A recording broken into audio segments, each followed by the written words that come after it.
Hey, CY. Hello, Tim. So, welcome to the conversation that should happen in university. This will be a podcast that will attempt to sort of look beyond the traditional classroom. We'll be discussing topics and ideas that may not always be covered in a seminar or a lecture. And today we'll be focusing broadly on this topic of moving away from the structured environment of university to a more dynamic workforce as a graduate. So I'm a final year law student at Monash University, and I'm joined by CY. Yes, I'm an associate professor at Monash University Faculty of Law. So perhaps no one better to discuss this with than you, CY. You started in university, then you practice as a legal practitioner in Taiwan, and then you've come back to university as an academic. So my question is, why did you come back to uni? Was it something you'd wanted to do for a long time, or was it something that sparked your interest later on in life? Yeah, well, that's a very long story, but I can cut the story short. So first of all, I always wanted to make a difference to the world. And so when I was young, my dream was always to become a politician or a statesman. I wanted to pursue a career in politics, making a difference to people's life. And as I grew up, I realized it's not going to work if I don't come from a very wealthy background, and B, I don't have, very solid connections, and C, I'm not supported by political parties or, social groups. So I realized, what can I really do to make a difference?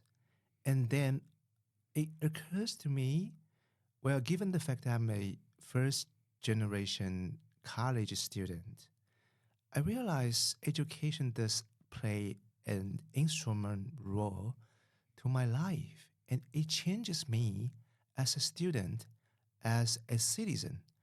So I started thinking the possibility of becoming a university professor because I wanted to be part of my students' life journey and, make a difference to the world together with my students.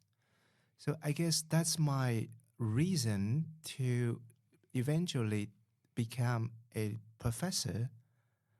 But before that, from time to time, I've been confused. I am lost for some time. So, I double majored in diplomacy and law when I was in college, with the objective of becoming either a diplomat or a lawyer or a judge. And then after completing my studies, I realized, well, I wanted to pursue something greater, develop further skill sets, and therefore I applied for a Master of Business Administration. And, I always wanted to do interdisciplinary studies, and yet I was lucky. So I passed a very difficult exam, the bar exam in Taiwan. By the way, I grew up in Taiwan. I came from Taiwan. I just recently joined Monash around 16 months ago. The passing ratio of the bar exam in Taiwan was around 8%. So Right. believe me, I'm pretty smart.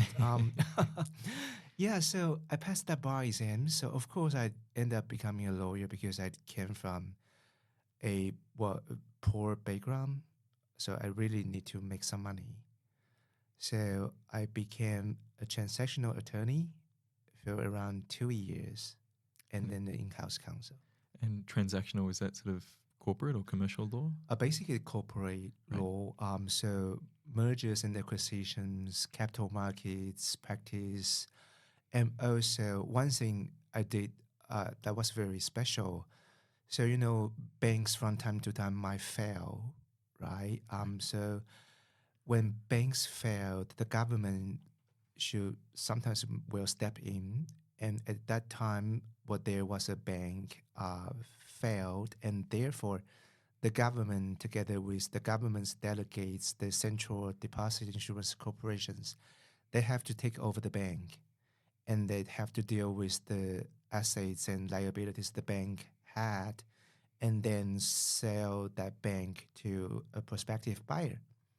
So on behalf of the the government's delegate, we as lawyers we deal with like bad bank, non-performing loans, or good bank liabilities and assets that bank remain to have. So that was about the time I developed huge interests in banking and financial regulation because I realized if banks are poorly managed and supervised, the consequences could be devastating. It could potentially drag down the entire economy. Yeah, and I mean, in Australia, we had that banking crisis, but probably not to the scale that it was in Taiwan or. Well, I have to say, in Taiwan, banking crisis was not so bad if you compare that with the Asian, financial crisis in 1997 or the global financial crisis of 2007 to 2009. Right. But still, that's significant. So I'm curious as to what else you learned whilst practicing as a lawyer, and how many years was that for? So I practiced law as a transactional attorney for 2 years, and I practiced as an in-house deputy manager for a financial holding company for a year Right. before I went overseas to pursue my master and doctoral degree. Right, and that was at Duke University? Yes, I went to Duke. Awesome. Yeah. So what did you learn whilst practicing as a lawyer? What were the sort of main takeaways, I guess? One of the advices I always give to my students, but even if that sounds like a cliche, you have to think harder, right? And you have to think deeper. From time to time, I don't think most students have that capability to think deeper and harder. I can tell you just one example. At law school, we learn so many different subjects, right? You learn how to apply statutes, you learn how to apply cases and precedences. But when you are given to a case or a problem question, sometimes a lot of law students complicate themselves. Overthink, right? Right. Yeah. You overthink, you focus, or your focus was shifted direct to the details, not necessarily the whole picture. Maybe the more insignificant details as opposed to the details where the marks are or the main issues are, right? The first thing you need to do is to apply very basic logic to sort out what are the issues, what are the facts, and given that issue and facts, what are your conclusions or what might be your solutions. So don't overcomplicate things. Well, on the very contrary, I always encourage my students to try, simplify things. I always tell my students, if you can't really explain a concept, a terminology with a layperson's terms, that basically means you don't understand that. Why did you then pivot from that practice to academia? Was it, and then also understand you sat on boards and in advisory positions? Yeah. After my practice as a lawyer, I went overseas to pursue my doctorate degree. Right. And then I decided to become an academic. So I do research on banking and financial regulation, governance of global finance, and FinTech regulation. One of the reasons that led me to that decision is because when I was practicing as a lawyer, I don't feel I was really contributing to the world. I know it sounds a bit weird, but as a transactional attorney, your clients are basically very big corporations and wealthy entities. Yeah. So what am I doing for the world? Yeah. So that's, I came from a very poor background. My family was a low-income family in Taiwan. Right. So I was like, okay, if I wanted to make a difference, I can't really do that with this practice. So I thought, do I have any alternative? maybe I can, have a difference over the next generation. So being a professor would be a perfect option. So that's why, I pursue my doctoral degree, because that's a must to, enter academia. And I guess what are the threshold requirements to sort of lecture in university here in Australia? Is it sort of doctorate degree and up, or? Well, I'm not sure whether that's a must here in Australia, but most of the lecturers have doctoral degrees. Right. Why were you drawn to FinTech law as your main sort of niche? Like, why did you pick that? Well, I have to tell you, that was a surprise. When I was at Duke, my 5 years of study, concentrates on a single tiny field, that's global financial regulation. Right. At that time, you haven't seen Bitcoin price rocketing. That was 2010 all the way to 2015. And did you invest, if I can ask? Well, unfortunately, I didn't at that time. One of my roommates, he was very enthusiastic about this idea. He tried to persuade me to become a Bitcoin miner. I ended up not taking his advice. So I feel so regretful. You know what? In 2013, one Bitcoin was equal to $100. Wow. And then it's astronomical now. Yeah.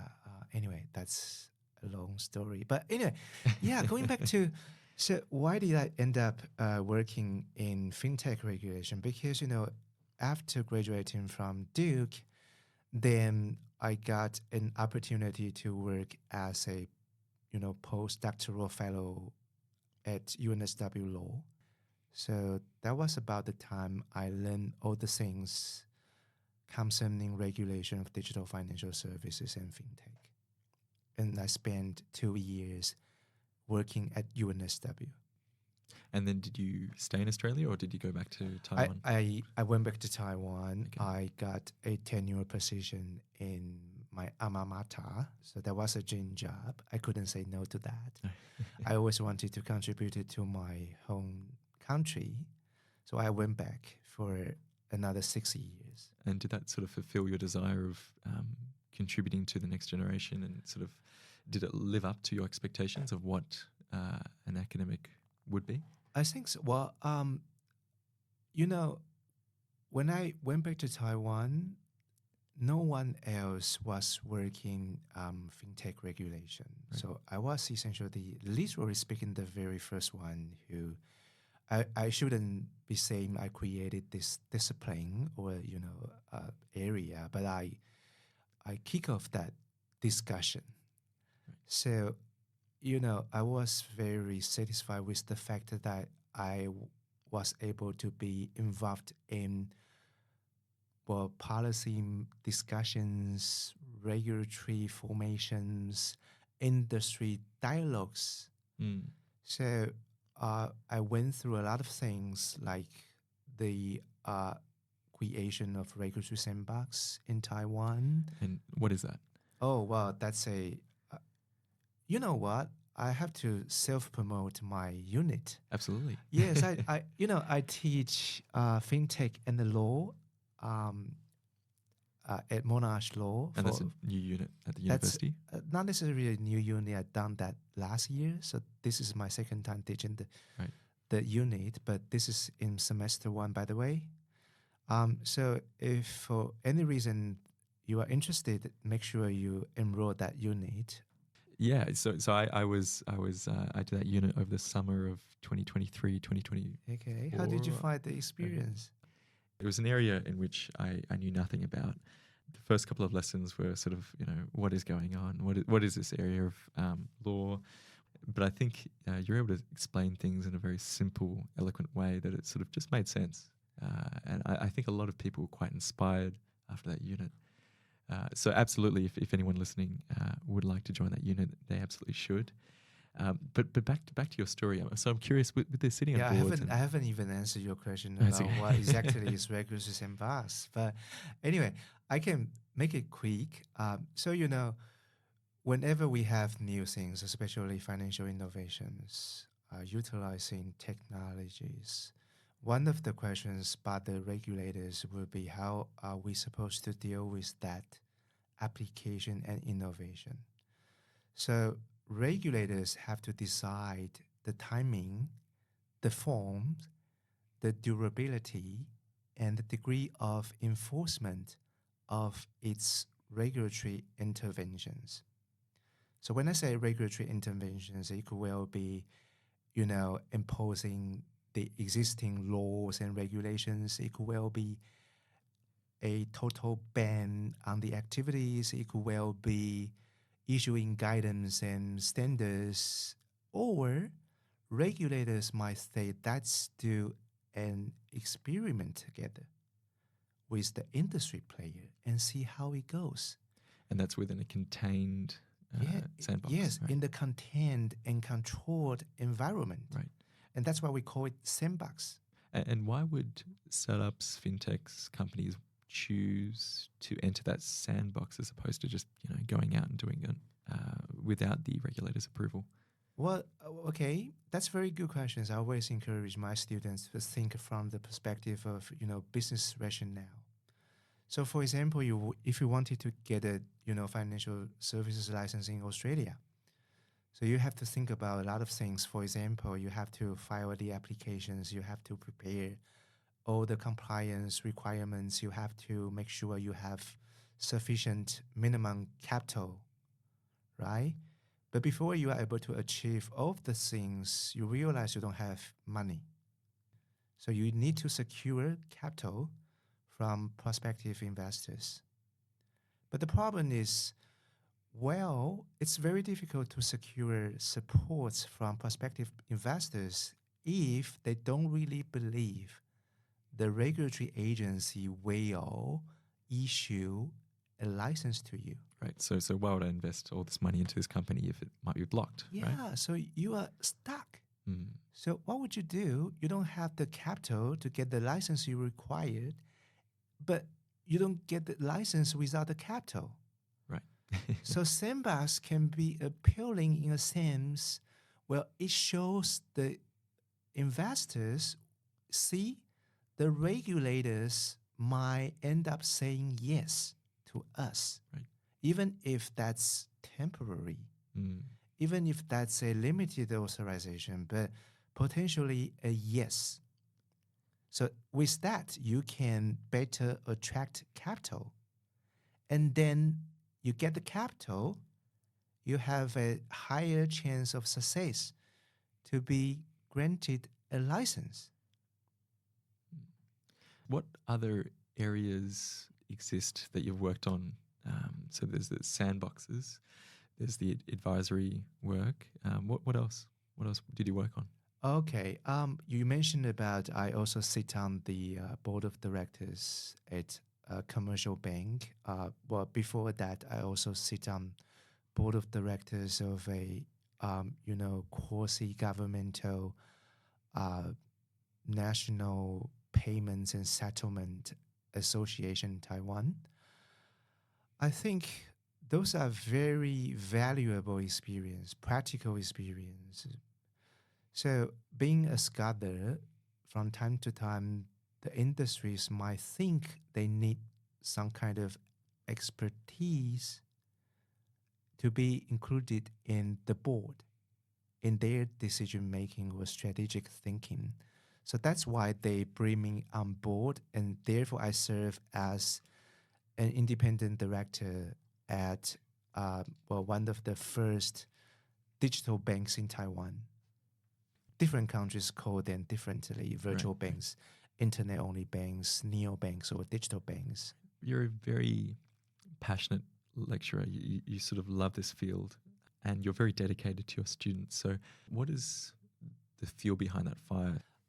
Well, I can tell you that's also the reason that motivates me to run this podcast with you. Because you know what? The reason why I think you call this podcast the conversation that should happen in university, I think I share the same sentiment because, I always wanted to have a very good relationship, interaction, direct communication with my students. I don't think teaching and education should be limited within the space of, classrooms or seminar rooms. So that's why I think it's very essential to learn from my students, communicate with them, work together with them, so I can really make a difference to not necessarily the educational system, but me and my students together can achieve something greater and meaningful to the society. So I think that really inspires me. That's amazing. So I was curious then, how do you inspire that in others? How do you sort of guide others to make decisions about where they want to go or what they want to do with their life? Okay, that's very important. I first of all, you always ask yourself, what's your passion? What makes you feel happy when you wake up in the morning? What excites you? That's the most important thing. Nothing more than that. As long as you locate your passion and then you ask yourself, to what extent I can convert my passion into actions, and then that actions might eventually, number one, benefit myself economically, because at the end of the world you have to raise yourself, right? And number two, whether that action might benefit other people. So if you tick all the boxes with and yes, and I think you're on the right track. So for example, let me ask you this question, Tim. So do you like to be a lawyer? I would like to be a lawyer. From a young age, I was quite fascinated by the way in which the rules and systems we live within shape our interactions and govern the way in which we live. So, and I think this curiosity sort of grew as I participated in debates and moots in high school, where I gained, I guess, an appreciation for the interactions these rules and systems have with competing interests and arguments, and then attempt to balance these interests and arguments. And I guess my decision to choose law was ultimately fueled by that curiosity. Okay, so well, according to what you just mentioned, I feel like your passion, what? So first of all, you are curious about what's going on in the world, and you understand there are various of interests out there to be balanced in a way that not necessarily everyone might be happy, but most people might be better off. And then you wanted to engage with others, especially, um, you know, with your insights, with your thoughts, observations. Sometimes even you are willing to argue with others to make things clear. And then the reason why you do all of this is because you wanted to make where you live a better place. I think ultimately living in a system where the outcome is not only fair but proportionate is important. Because we live in a system with competing interests, many different problems, it's important to determine those issues. Very good. So, well, if that's your passion, so sorry for my follow-up question. I always wanted to ask questions Of course. to students. So okay, if that's the case, then have you ever thought about becoming, just like me, a politician, a congressman? I think, What's the difference between the two, like a politician and a lawyer? I think perhaps the difference between a politician and a lawyer is, for a politician, you're sometimes bound by shorter timeframes. I think for lawyers, you have the opportunity to think longer term and think over the duration of a company's lifespan, which can be decades as opposed to in 3 or 4 year increments. And the opportunity to have positive change is dependent on the timeframes in which you operate in. Very good. So sometimes politicians can be short-sighted because of the elections, right? And Every that's structurally, several right? years, Yeah. there will be an election. I don't think any of them are thinking in 2 or 3 year increments. Right. So going back to the question you asked me, so how do you usually advise students, right? So again, so apparently, according to our conversation, we realize what's your passion. Now, how do we, convert your passion into actions? Apparently, you are on the right track. You pursue your law degree with the best university in Australia, The best. which we both agree. Absolutely. So, but what else can you do? I think what I'm doing right now, having conversations with my peers to be curious, try and understand difference. Given Australia is a very multicultural country, we're confronted with many, many, many competing interests, which means I think we will disagree on more and more. I do see that as opportunity to learn, understand. Yeah. Well, exactly. So, as I tend to say, well, law is a discipline that requires practice. So it feels like you can only, breathe into life to the north of law by, surround yourself in practice. So you can't really learn or research law in a vacuum. Mm. University does a wonderful job in terms of equipping students with knowledge, skill sets, content. There is still value, I think, in university with respect to being guided as to what we should be looking at for our own learning. I agree totally. So that's why I think working on this podcast is fantastic. Because, university not only provides you with education and contents, university provides you with an access to numerous experts and potentially your mentors. So that's why I always wanted to develop the relationship with my student as a friend, as a lecturer, or as a lifelong mentor.